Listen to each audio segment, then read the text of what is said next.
Nice.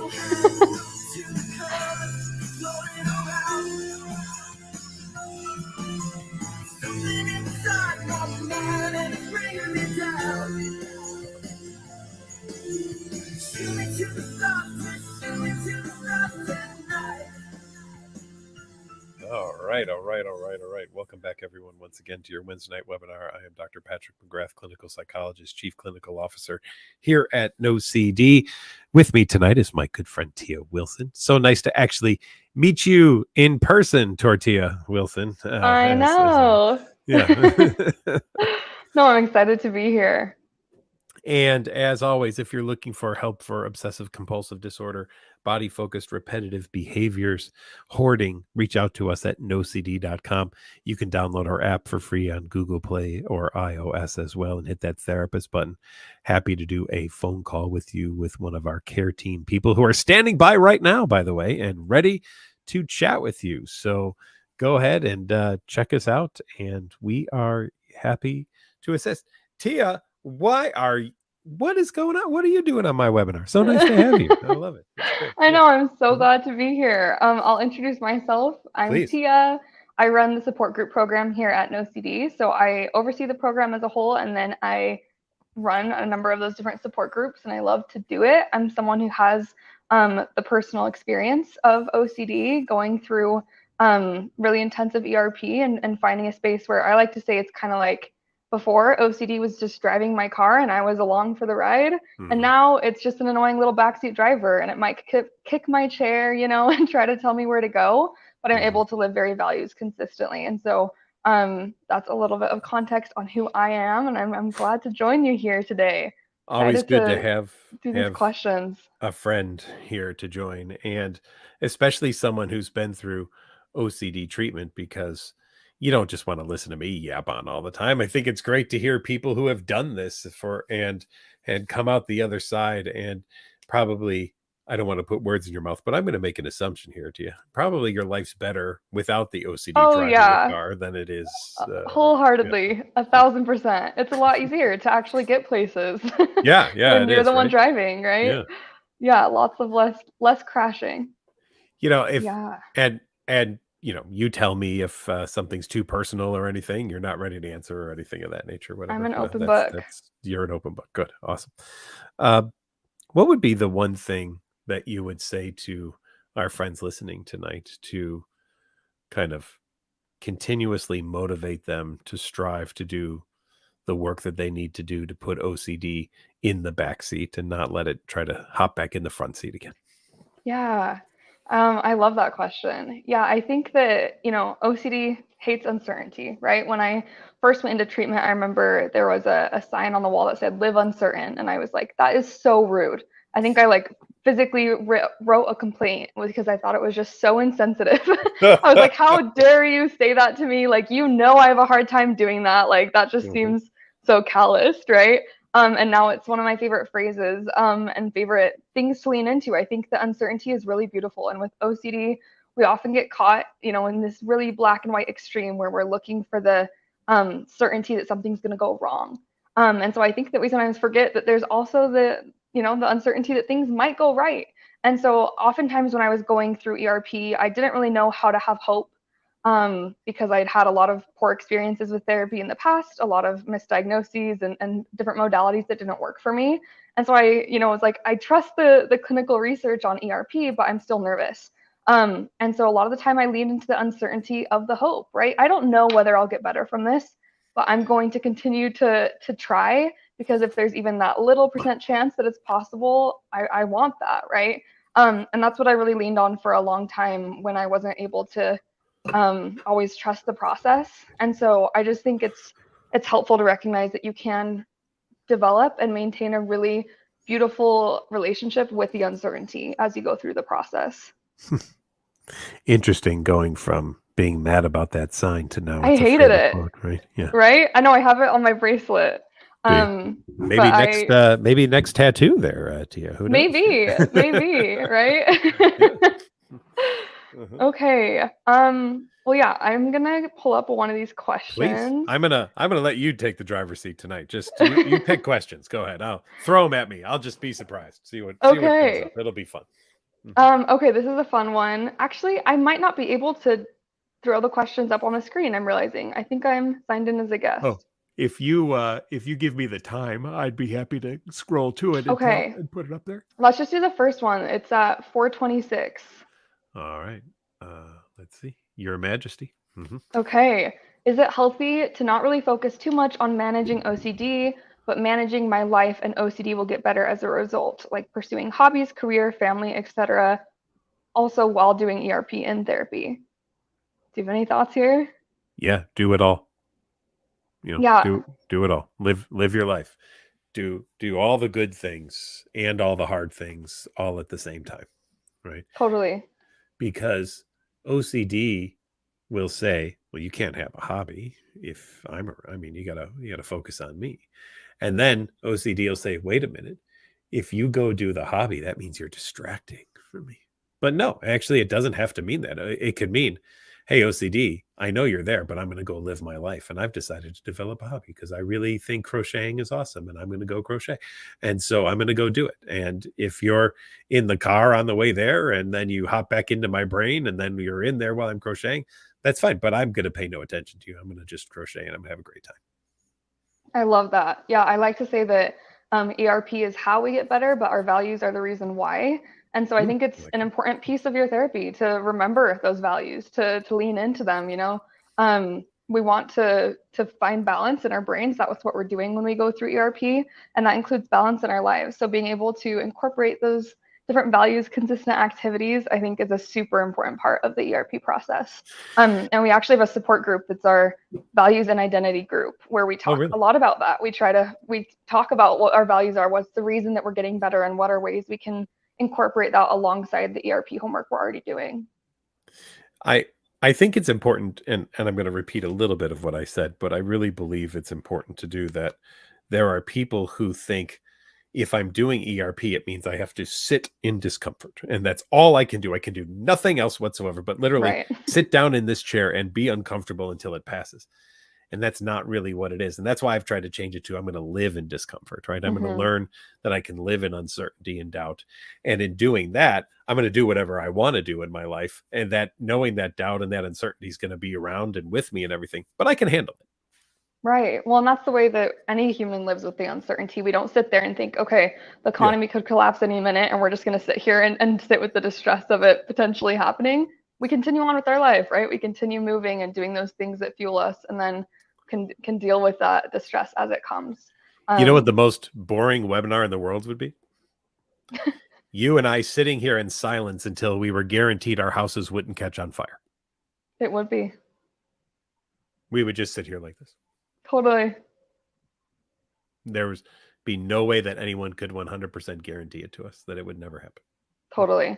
And I will say that there's sometimes a role to doing those sitting exposures where you're just literally all of Sure. your attention is on it. But yeah, a lot of the time when we're talking about, especially these, in vivo real life exposures, they're not passive. You're going and continuing through your life and letting the thoughts come and letting them go, without trying to change them, right? That's what acceptance is all about. Absolutely. Yeah. All over it. Mhm. Let's see. Do you want to do 502? You got it. Any tips for when we start ERP and our OCD decides to start jumping themes? I feel like Mm. I've fluctuated and jumped between real event to relationship to suicidal to POCD and back and forth. I Welcome feel to like the singing. club. Jump around, jump around, Yeah, jump up, bump up, and get down. right? No, Yeah. welcome to the club. That's kind of OCD's MO. I think that sometimes we get so caught up in these themes that we forget that OCD is OCD is OCD. It doesn't matter whether it's grabbing onto your neighbor down the street or, how dirty your fridge door handle is. It's still doing the exact same cycle. And so when it's jumping themes, it's just, presenting itself in a different way. But my OCD never stuck with one theme. There's not a theme I've ever heard of that it didn't bring up to some extent at some point. That's what it does. But when you remember the cycle is the same, it makes ERP feel less scary because the good news is we also treat it the same. Absolutely. Yeah. All right. Ah, Delia's 13. One of my Long-time listeners. It was fun at the OCD conference getting to meet a few of the longtime listeners of the webinars. Did you get to do the same I thing too? did. I got to see Yeah. some people from support groups, and it was so weird to not see them flat on a screen. Right. You have more than one dimension. What do you know? Right? It's fascinating. Very strange. It's really weird. It was awesome though. It was so fun Yeah. to see you guys. Um, any advice for real event OCD? Lately, it's been latching onto news I sent last week because my 18th birthday is in 2 weeks. Thus, it's saying I'm going to get caught by law enforcement. You know, um, it's going to catch anything that might be problematic, right? Any kind of what if type of experience. So, of course, OCD would grab onto something of this nature. Now, what's the best thing to do? Well, don't send anymore at this point in time, and let's just throw that out there, for sake of that. But going forward, I mean, there are times that we have to accept that now things are out of our hands, right? Hmm. And that something that we've done is out there in the universe, and we'll just have to deal with it. We don't know how we'll deal with it. We don't know if it will ever come up. We don't know why it would ever come up, but we can't say that it won't ever come up, but we won't say that it will ever come up either. There's these chances of things, of course. So we could sit around all day wondering what's going to happen, or we could just make some decisions about, okay, here's what I'm going to do going forward. And if this does happen, here's how I'm going to handle it, and then be able to move on from it. Now, OCD, of course, doesn't accept a plan, right? It says, okay, well, that sounds like a good plan, but let's review it now for 700 times before we finally accept it, right? And so we make a plan, we go with it, and then we move on, is really what we have to do. Yeah, I love that. I love that you said the word acceptance too, because I think sometimes people view acceptance as like some beautiful feeling of emotion. You're just like all gung ho about what's happened. And really, acceptance is just acknowledging what is. And so, with real event OCD, it doesn't mean you have to like what is. It doesn't mean you have, there's plenty of mistakes I've made in the past that I wish I could go back and change. And accepting is acknowledging that I can't, right? It doesn't have to, I don't have to feel a certain way about it. I don't have to love it. I don't have to like sign my name to it, right? But it is something that you've experienced. And so accepting is more about what you continue to do to be effective given that. There's a Um, second part to that oh too, yeah, about yeah. the idea of self-punishment for a year. Tia, did you ever Mm. get into that point where there was a lot of self-punishment of yourself for things? Oh, totally. It's a Yeah. very, very common compulsion, right? We can bring on feelings of distress to kind of atone for things that we've done wrong. And it all comes back to the idea of we're not accepting what's happened, right? We're still trying to change it, even though we can't. We don't get to go back and do things differently. But our OCD tells us that we can't accept that. So we have to fix it somehow. And that can Mhm. bring on something like you doing a compulsion of self punishment. Yeah. Um, I love the one at 547. 547. These are the people who get on before it even starts and start throwing I questions. know, they're just going. What do we do if ERP doesn't work for a specific thought pattern? And I love this one because of the phrase doesn't work. Um, we kind of get to define what does that mean, right? What does it mean when ERP isn't working? Um, yeah, do you have any thoughts on this question? So I haven't found a situation yet where ERP doesn't work, but I have found situations where there are things that are getting in the way of people thoroughly using ERP. I mean, if you think about it, when you're exposed to something, you have opportunities to learn how to handle things, right? Now, that doesn't mean, like, Tia, if you're afraid of spiders, it doesn't mean that after we do work with spiders that the next time you see a spider you won't be like, ah, right? But you may still have that reaction, but then after having that initial reaction, be like, oh, wait a minute, I worked on this. It's not so bad or anything of that nature. I think I can handle it probably better than I thought that I could. That type of thing. I am not here to take away fear, right? I don't know how to do that. I can help people learn not to be reactive to things. You might still have a fear of it though, right? I can help people not to overreact to things. I can help people even with a specific thought pattern, which would say, Okay, I have finally found the thing that ERP can't do. It can't work on this specific thought pattern. But ERP for that specific thought pattern might just be, oh, I recognize that I'm engaging in this specific thought pattern. It's time to go and live my life now and not continue engaging in this specific thought pattern. That might be it. But if the thought pattern says, if you stop this thought pattern, something bad will happen, right? And then you stay in that thought pattern because you think, well, now I got to test it. Our job is to get you to say, just because your brain's telling you that, does that make it true? Like, Tia, if I said to you, you are going to grow mouse ears in the next 3 minutes. They're going to come Wow. right out the top of your head. You're going to look like Yeah, Minnie Mouse. Okay. I can see How it. how much would you believe it?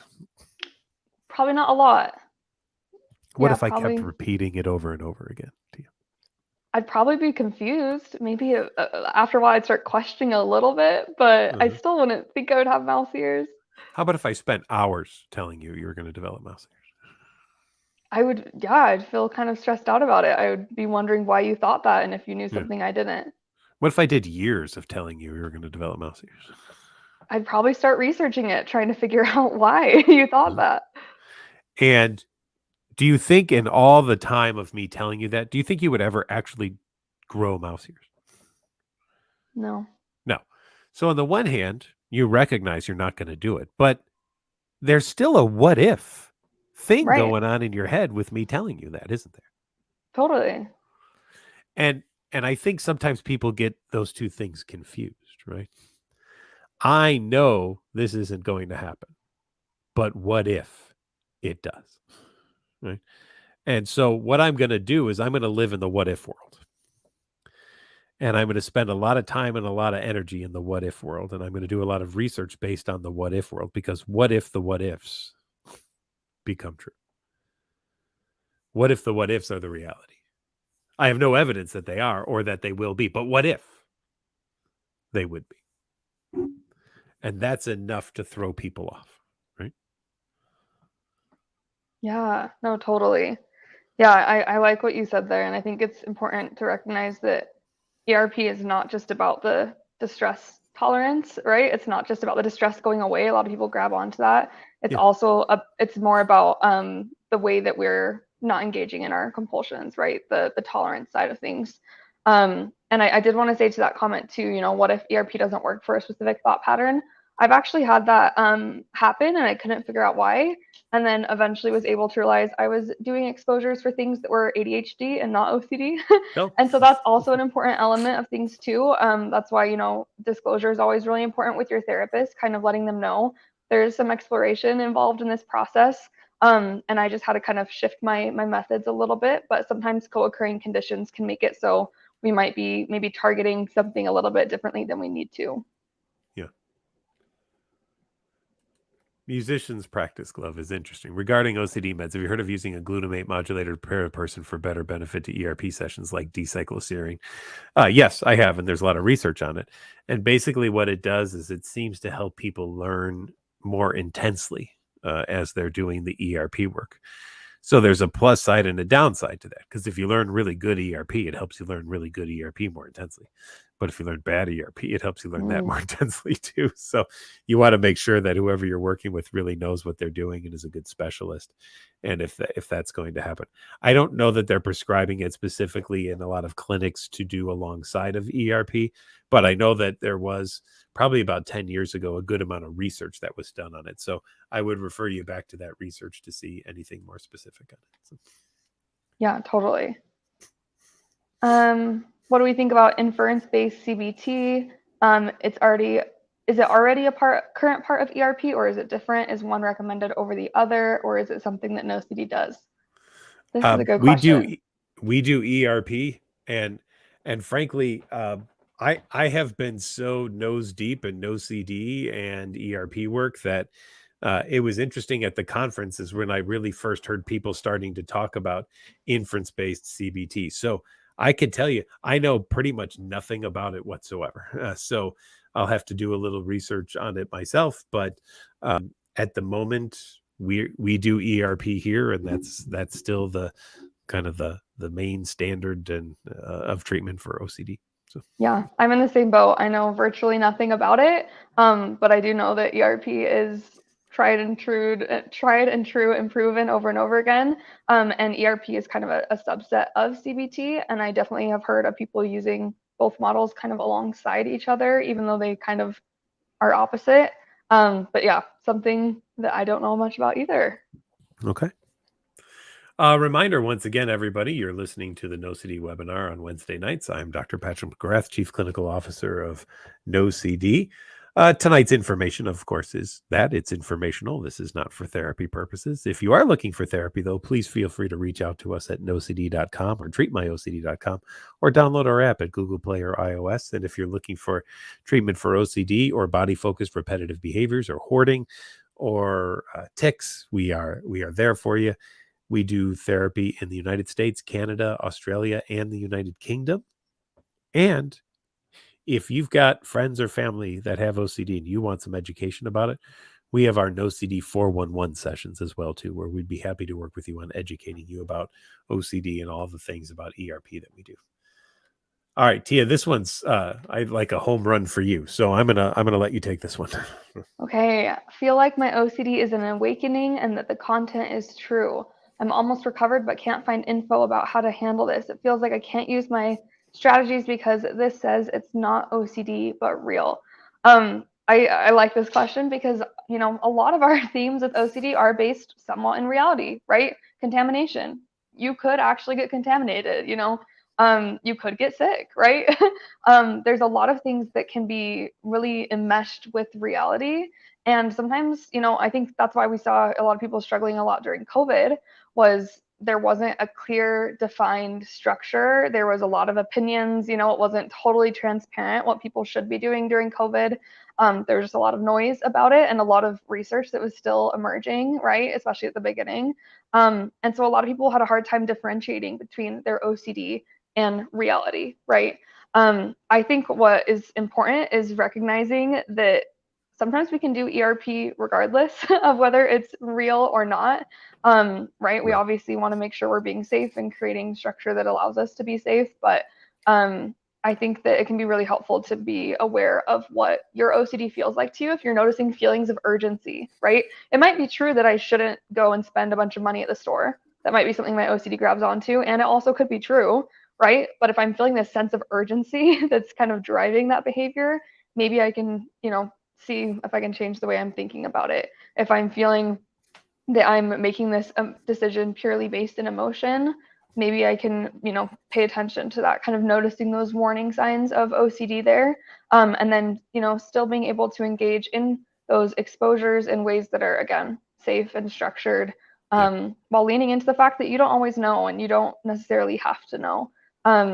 Existential threats, for instance, that's one where I Sure. kind of felt this a lot, right? I had a huge existential OCD flare up around a year ago in response to some trauma that I had experienced. And I felt very unsure what was real and what wasn't, right? My questions felt very real and they were ones that I knew other people had, right? But the way that I was engaging with them was compulsive.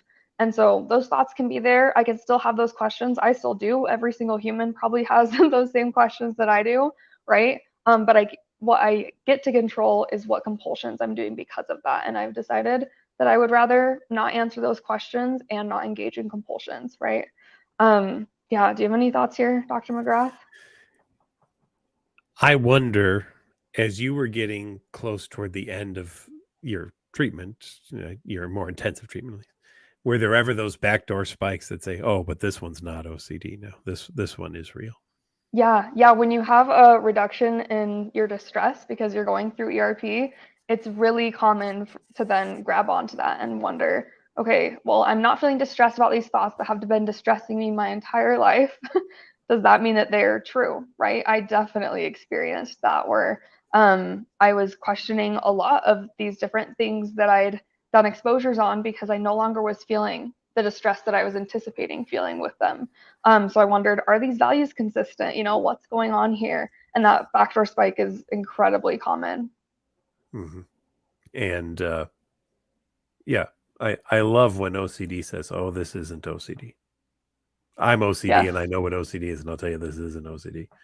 parentheses, which is totally OCD for a way to Mhm. get me to be afraid of something. Yeah, exactly. This one's interesting. Carly says, "Can OCD latch onto?" And I'm going to say Yep. right off the bat, yes. I'll Yep. just say yes, just before Yes, we even they read any can. further. Yes, of course. Yeah, Absolutely. why not? Yeah. So, can OCD latch onto obsessing about your own body parts being attached to you? What kind of ERP would you do for something like this?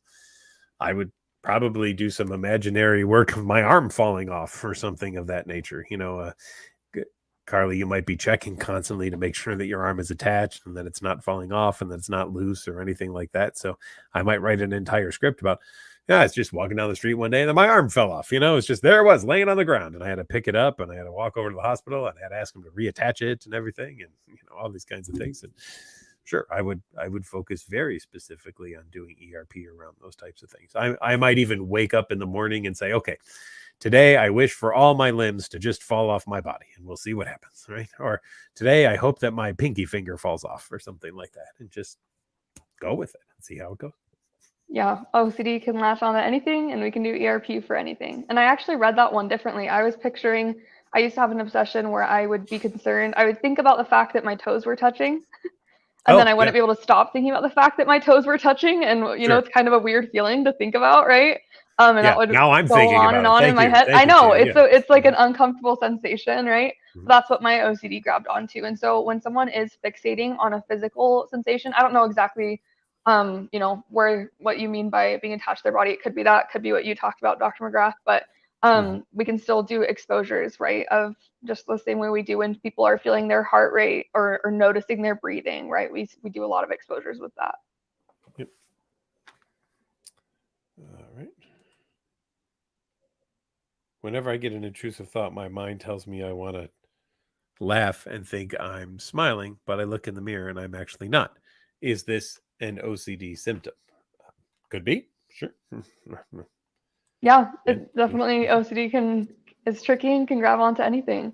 Why not? So yeah, absolutely. So, um, Um, let's see. are urges and tingling sensations and extremities common with self-harm OCD? They can be if they're definitely the thing that you're using as kind of the trigger point for, oh, now I have to think about that. And then when you think about it, then you might even think about, do I have to really scratch that? And might that then harm yourself or something of that nature as well too? So uh, Yeah, again, OCD looks for evidence anywhere, and our mhm, bodies are really great places to look for evidence because our bodies do weird things all the time. Your leg will fall asleep, or you'll experience, a weird sensation in your arm. Our bodies just do different things. Our heart might skip a beat, right? And when you're looking for those signs that they mean something to you in your OCD, you'll notice them, right? OCD finds any evidence that it needs to. this might be Um, interesting for you, Tia, depending on how you've dealt with this one. yeah, what if any are the benefits of telling loved ones the theme of your OCD? Yeah, so I am someone who advocates a lot for telling your loved ones. That doesn't always work for everyone, but I think it can be really helpful to have frank conversations about what OCD looks like, even if you don't delve necessarily into the content. I think it can be helpful to give them a broad idea of, this is what OCD is. Here are some common compulsions. Here's what you can do to support me. And here's what you can't do to support me, so don't be my therapist, don't do these different things, but here's what realm is helpful for me. And we have support groups that your loved ones can attend where they can learn more about it. As Dr. McGrath mentioned, we have like sessions where they can learn more information. But for me personally, I was experiencing probably my top theme when I went into ERP treatment was scrupulosity. And I grew up in a very religious household where it was very helpful for me to disclose to my family why I was doing these exposures that seemed really weird and Sure. values inconsistent to them. They were like, my OCD had gotten to the point where I stopped leaving the house, and a large part of that was because I was scared I would cuss someone out on the street. Uh-oh. And swearing was against my kind of like moral religious upbringing. And so I was doing swearing exposures where I was practicing swearing, right? And my mom was like, "What? This is against our family values. What are you doing? Why are you Yeah. writing? Why do you have a paper with the F word written on it 200 times? I don't understand, right?" And so it was really helpful for me to explain to her, what it was I was experiencing, and go into a little bit of detail so that she could kind of get an idea for why I was doing these different things. That being said, when you're, oh, sorry, were you going to say something? I just want to take that one step and we'll go back to what you said. But yeah. The ERP did not then make you swear like a truck driver anymore, right? That was my fear. I was like, I'm going to be cursing like a sailor. No. It gave me back my ability to choose. Now I can choose if I'd like to cuss someone out in the street, and maybe I will. Maybe you will. But it's a choice, right? And it's not something where I'm not going to parties because I'm scared that it might happen.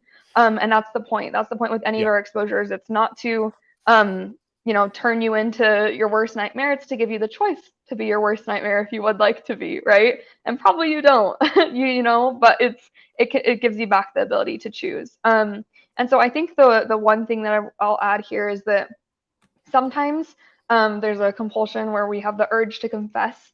We feel like we need to tell everyone, the content of our thoughts or what it is we're experiencing, because it might feel like you're being disloyal or dishonest if you don't. Something to be aware of, right? It's not always helpful for loved ones to know the exact content of intrusive thoughts when it relates to them, right? And so something to pay attention to if there is that compulsive nature to it. But in general, I think telling your loved ones kind of what it is you're experiencing as a whole can be a very helpful thing and bring people into your support network. There's been people who haven't understood, but by and large, I've found a lot of support that way. Mm-hmm. My checking OCD always says I've missed some detail and I can never get it to feel complete. I check 5 times, 10, 20, etc. It never feels right or enough. Always wonder what if. Advice? Live with the fact that it's going to not feel complete, because that's what OCD is always going to tell you. And OCD is always going to tell you if you check one more time, then it will feel complete, right? Mm-hmm. I've been using recently, one of my favorite childhood books was There's a Monster at the End of This Book.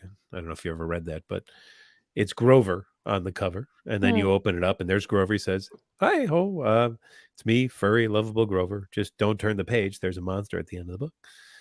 And so you turn the page, and then Grover's like, "Oh my god!" And so then there's a lock drawn on that page. He says, "Now I put a lock on the don't turn the page." And then you turn the page, and oh my gosh! And every page there's more and more. And the last page looks like the Les Miserables barricade kind of thing. And you turn the page, and then there's Grover standing. Oh, it was me. I'm. I remember that book now. Yeah. So to me, that's what OCD is like. It's just the monster at the end of the book, which turns out to be Grover, but tells you, oh my gosh, awful things are awaiting if you don't check. It's going to be awful. It's going to be horrible. So you better do it just to be sure. And I promise you assurance. And then you turn the page. Oh, no assurance on this page, but I promise you the next page there's assurance. Okay, turn the page. Oh, no assurance on this page, but I promise you on the next page there's going to be assurance. And you could do that millions and millions and millions and millions and millions and millions and millions and millions and millions of times. And OCD will say, just one more. Yeah, there's a video of yours that I use in our support groups a lot. If you just look up your name and checking, and I love it because you talked about, we're scared of these big repercussions, right? If I don't go and check the stove upstairs, my house will light on fire. And one phrase you said in that video is kind of how many tiny repercussions equal one big one. Oh. So what are you losing each time you're checking? How much time are you giving to this, and how many times is it? Until it's outweighed the cost of that big repercussion that we don't really get to control. And I love that way of thinking about it. I think it can help with that distress tolerance when you are sitting. It's uncomfortable when you have the urge to check and you're not, right? But it can be helpful when you think about what it is you're choosing instead of checking. Mm-hmm. Hi, I currently have COVID, and it's been super hard for my OCD because I keep checking for new symptoms and often get anxiety symptoms mixed with potential COVID symptoms. Thoughts? Well, OCD is always going to interpret things to be the worst case scenario, never the best case scenario. So it's always going to what if that is this? Or, oh my gosh, what if that's that? And what if this is that? And just because OCD tells you it's COVID, name the medical school that OCD went to, and maybe I will start to believe anything that it tells you about how things work medically. But unless your OCD is a medical school graduate with a doctor in medicine, I don't trust it to be the source of truth.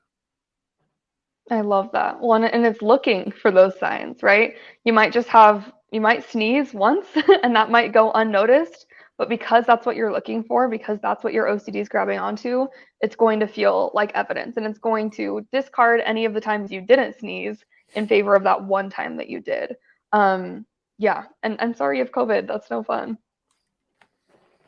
I have thought action fusion about my thoughts and the well being of loved ones. I can't tolerate uncertainty, and I'm forcing myself to live with OCD for the 1% chance my thoughts matter. What can I do? Well, you have to decide, do you believe a liar that says because there's a chance you should listen to it? Or do you go and live the life that all of your relatives are living? And they think things every day, they do things every day, and they don't seem at all to be too concerned about all the repercussions of potentially everything that runs through their head or everything that they do. So I'm going to disagree a little bit with this statement that I can't tolerate uncertainty, because if you drive a car, you absolutely tolerate uncertainty. If you walk down any stairs at all, you tolerate uncertainty. If you eat food, you tolerate uncertainty, because once in a while people choke on food, and once in a while people fall down the stairs, and once in a while people get in car accidents. So I don't believe you that you can't tolerate uncertainty. I do believe that your OCD has convinced you that uncertainty in this one area is unacceptable, but I 100% disagree that you don't tolerate uncertainty. Yeah, no, I love that. I was going to say, I challenge you to get rid of that word can't and see if there's something else you can replace it with. It's uncomfortable to tolerate uncertainty because it is, right? But if you give OCD an inch, it'll take a mile, right? If you say, okay, I don't like uncertainty in this area, it'll close off your world even more and continue to do that. And that's just not what we want, right? Because as we know, there's no amount of preparation, no amount of compulsions that can prevent things from happening, right? I've had times where I was, stuck in my house. I wasn't literally leaving my house. My OCD had told me I'd stay safe there. And then a pipe burst, right? Inside my house, right? There's always that uncertainty that is part of life. And like Dr. McGrath said, that's something you accept every day. And so definitely this is a choice where or a time you get to make a choice, right? Are you going to lean into the uncertain, lean into the unknown, and be able to, live that values consistent life? And that might be a choice that is hard to make, but as someone who's made that choice, it definitely is worth it. Absolutely. I don't, tell me what you think. Yeah. Do you want a world of 100% certainty? No, I think uncertainty is beautiful. If you think about even just human connection, the reason that love exists is because it's uncertain, because we are trusting each other, because we're coming together. There was so much joy in a really weird way that came out of, and I don't want to sound insensitive as I say this, but came out of the midst of COVID, right? A lot of humans coming together, a lot of good news movements and people wanting to unite and connect. And I think that uncertainty brings so much of that connection. I definitely think that there's been OCD likes to pay attention to the bad uncertainty. And there's also a lot of good uncertainty that I was missing out on that I've been able to experience now, like the uncertainty of a new job or the uncertainty of meeting all of you guys at the IOCDF, right? We didn't know how that would go. We didn't know that it would be fun. We don't know, right? Yep. Worst case could happen. We could all be stranded. Our plane could crash, right? All these things. And instead, we faced that uncertainty and got to, see our friends in person and make those really valuable connections. So I think, to me, when I think of the word uncertainty, I think of the word connection. I think they go hand in hand. Yeah. Boy, I just think that we probably really do get ourselves in trouble when we attempt to be certain about something and we get stuck. And I'm wondering if I would have a job in a world of absolute certainty. Because on the one hand, I would say no, but on the other hand, if it would be like, it is So here you go, Tia. In the year 2027, on this date, you will be struck by lightning. Now that Yeah, you know that, is your life better knowing that this is the day that you're going to die being struck by lightning? And probably I wonder not. if you'll Yeah, spend the next 5 years doing all that you can to try to prevent that thing from happening. totally. So, what's better?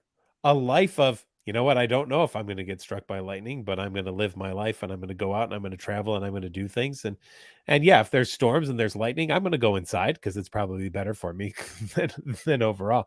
But I don't have to hide in the basement and, live in a rubber room or something of that nature to prevent it. Or knowing that, yeah, in 5 years from now, I'm going to die by being struck by lightning. I d Yeah, I don't think a world of certainty actually brings you what you think it's going to bring you. Because totally. you could say, "Well, it's certain then that I will never, make a mistake," right? It's certain that my loved ones will have well-being. But here's the other thing, it's also certain that all of us are not gonna make it, right? All of us are not gonna be around one day. So, uh, Eliza, hear this with utter sincerity. I have a card in my wallet that says, "I hope my parents die tonight," that I've carried in my wallet for 17 years. And it's because I was working with someone just like you who thought that if they had a bad thought about their parents, it would cause their parents to die. And so I said, all right, well, let's see what happens when I do it. And I wrote it down, and it's been in my wallet for 17 years, and my parents are still alive. So I just don't believe what OCD has told people because I've not seen it come true. Yeah, no, I love that. I like the way you think. Yeah, I'm picturing like waking up in the morning and having a piece of paper that's like, at 2:07, you will have the man come, Yes. That sounds Mhm. so boring. That's not life. I would hate that, right? I love uncertainty because of the unknown, Surprise parties, uncertain and wonderful. Yeah, I like that thought. Mhm. Ooh, I obsess constantly over derealization. Any advice? There's really good interoceptive exposures for derealization and depersonalization, and so I would do ERP specifically to those things. There's a very good book called An End to Panic that I like a lot that's got a lot of those exercises in it as well too.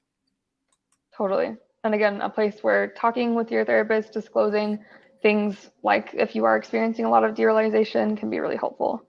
Um, what do I do if an OCD psychiatrist says my problems are too complex for real help via email? I asked him what he meant by complex, and he says he thinks I have OCD, but maybe other issues. Well, then go find a specialist. That's what I say. Go find someone who can actually take care of that and do a good diagnostic assessment, which, by the way, we could do through NoCD. Just in Hmm.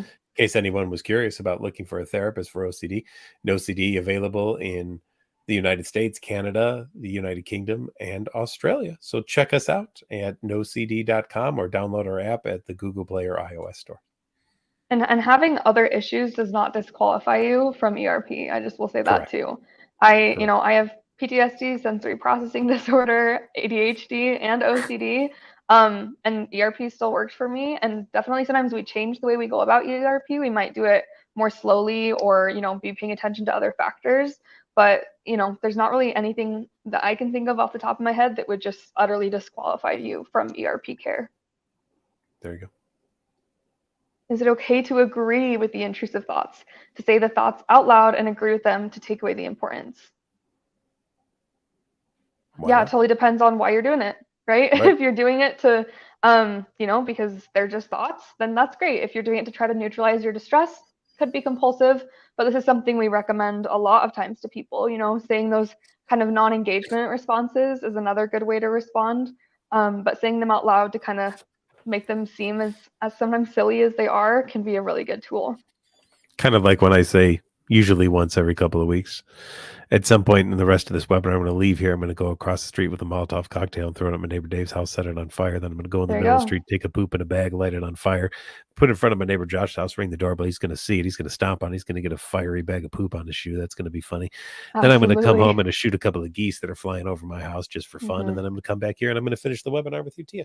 And you know what? I Sounds really like a like that day. thought. I love that thought. I agree with it Yeah. 100%. Sounds like a great time. I'm in agreement with that Yeah, thought. take Yeah, pictures. I will. I will. Yeah. Yeah, I'll get it on video even. It'll be even Oh, awesome. Yeah, perfect. yeah, there you Yeah. go. Yeah, live So stream. now that I've said that, Christopher, how in danger am I for having said that I agree with that thought?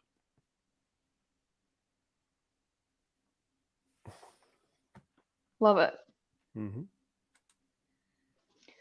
What's the difference between having MDD alongside OCD versus having a depressed mood for most of the time because OCD makes your life so miserable, or is there any difference? You know, what I take a look at is this. One of the definitions, if you look at the definition of depression, it's feeling depressed or a loss of interest or pleasure in things you once enjoyed. You have to have one of those two things first, and then there's some other things that you go through, but you have to have at least one of those two things. What if the OCD has led you to stop doing things because of fear and because of the things that you stopped doing, which OCD always tags things that you really love and enjoy? What if you stop doing things that you love and enjoy and now you feel down or depressed because you're no longer doing things that you loved and enjoy, but it's because of the OCD? That's where I see the relationship really coming in. And that's why you can treat people who have OCD and watch their depression go down through using ERP. Yeah. Yeah, we have actually some depression and OCD groups, and we talk a lot about behavioral activation with ERP. Like, what are some ways that we can fight some of these depressed feelings, in ways, things like going for a walk or whatever it is that is helpful for your mood, and consider almost like an exposure.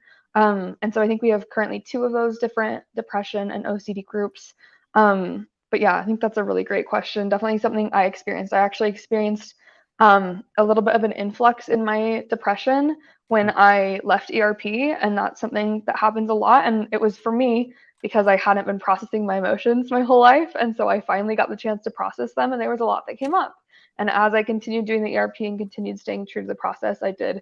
I am that personal experience of someone who's had the depression decrease with the ERP.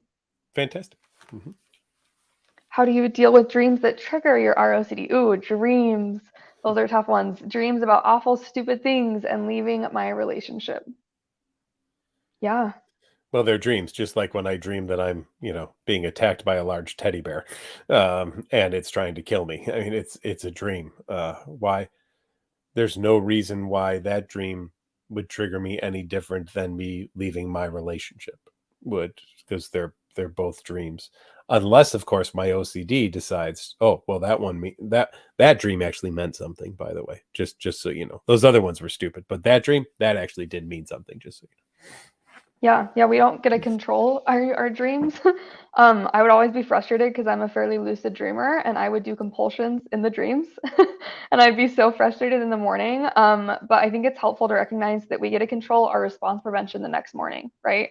When you wake up and your brain starts going back to the dream and wanting you to ruminate on it, wanting you to bring it back, wanting you to figure it out, that's what you get to control. That's the piece that you get to pay attention to. And then continuing to, if you're noticing these themes are coming up regularly for you, being able to engage in exposures during the day. But yeah, intrusive thoughts, intrusive dreams are, we treat them the same way as intrusive thoughts, and we do the response prevention afterwards. Crab salad says hi. I just thought that was pretty I funny. love it. Someone wants to know, and it's up to you, what kind of OCD you have, just so you know.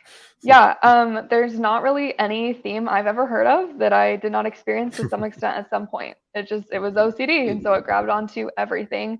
I do have my story published on the NoCD website. In a little bit more detail. It goes into, starting age 3, what my first compulsions were, what are the ways that it showed up for me. And so if you're interested in hearing more, you can always check it out there, or on my Instagram, I post a little about it too. But my main ones were scrupulosity, harm, relationship, perfectionism, really, you name it. It just grabbed onto everything for me. Awesome. I get OCD thoughts while ending my prayers. I've tried doing ERP and sit with those thoughts, but they are too much at times. So I keep repeating my prayers. Any suggestions? Yeah, don't repeat your prayers.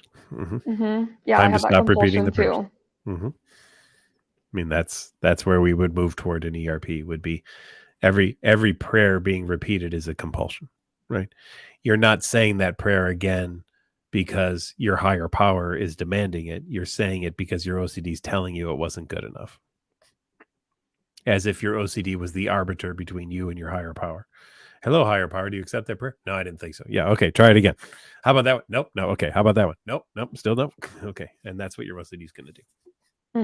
Yeah, it's important. I think it's helpful to recognize the emotion that's going on here, that you're responding to distress. There's some sort of shame or, distress or anxiety that comes on, and then you engage in the prayer again.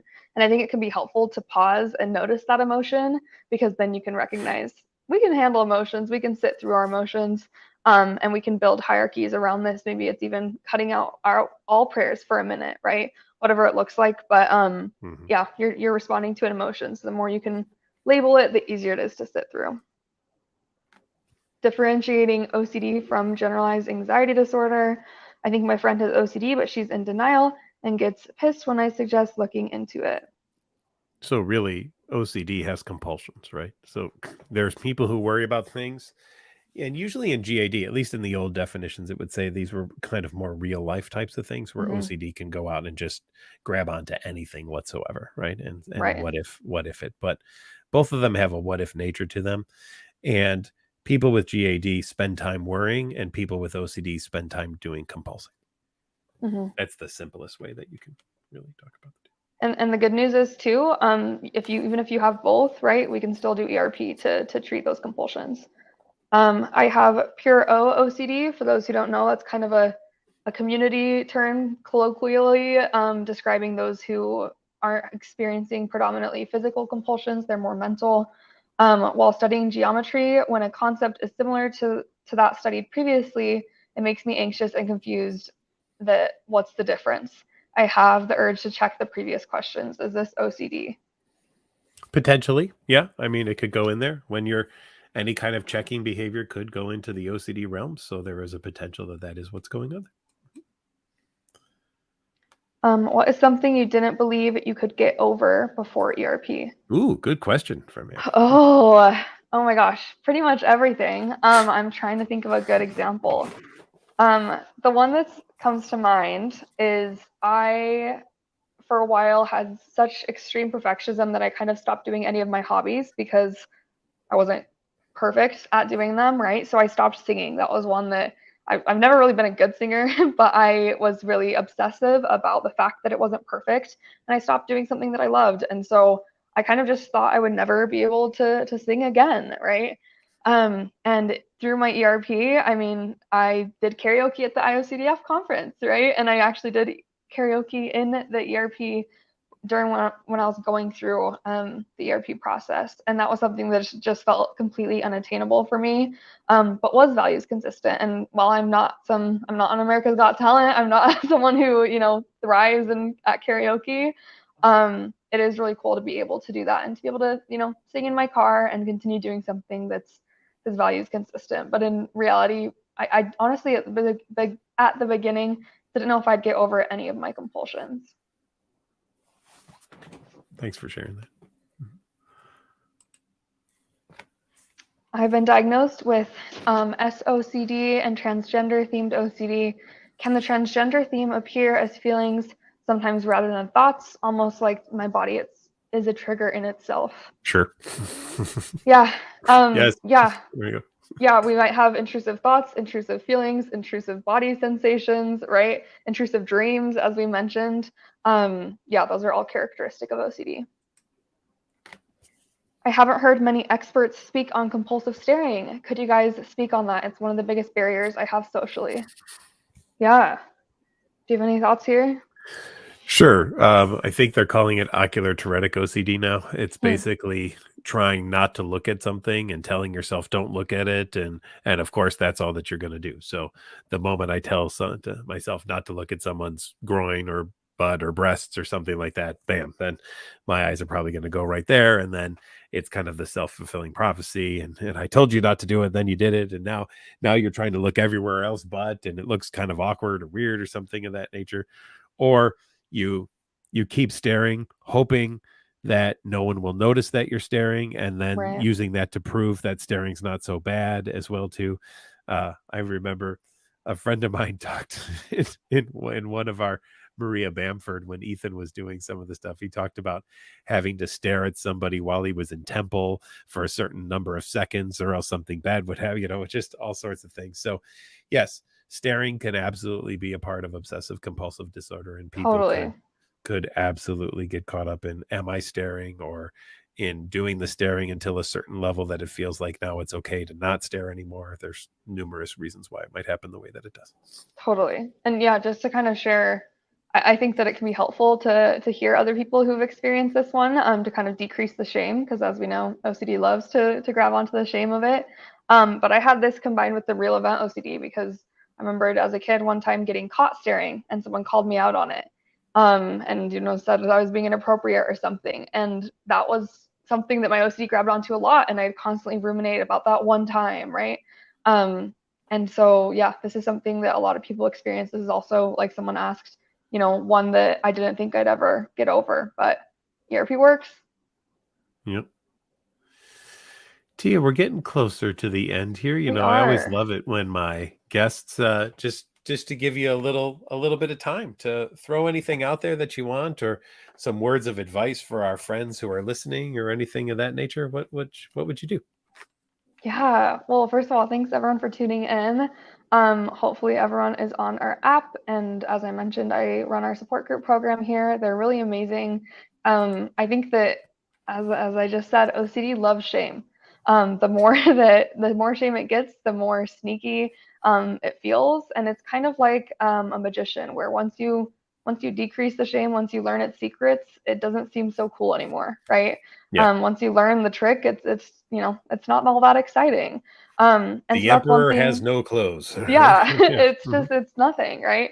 It's this little backseat driver that feels kind of wimpy. And so that's one of the things we hope to accomplish here at NoCD. We want you guys to, decrease some of that shame. And so I think it's really valuable to hear from each other. I see people, in the chat being like, hey, that's me. I relate to this. And I think that that's super important. And that's something that I really love about our support groups as well, is you're able to hear from other people who are maybe experiencing the same thing you are. I remember the first time I went to a support group, someone said out loud the intrusive thought that I'd been keeping secret for, my entire life. And it just felt like such a little shattering of the OCD and the first step toward ERP. And so that's, something I'm very passionate about, something I care a lot about, and hopefully people were able to feel that today.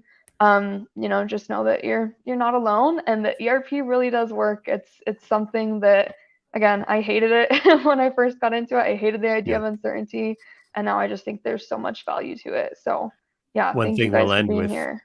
here, it's weird. It's a weird comfort to see someone had the same thing, right?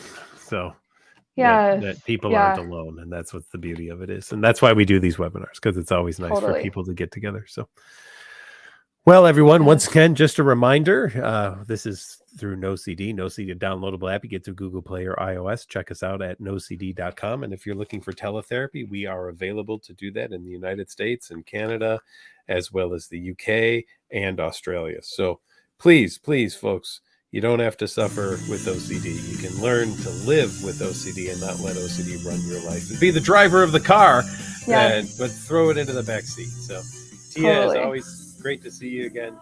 Thanks a Yes, lot you for too. being And here. everyone come check out our TikTok. I forgot to mention. I'm on our company TikTok, and it's very fun. We'll hope It to see you is there. awesome. All right, everyone. Have a great night. Thank you so much.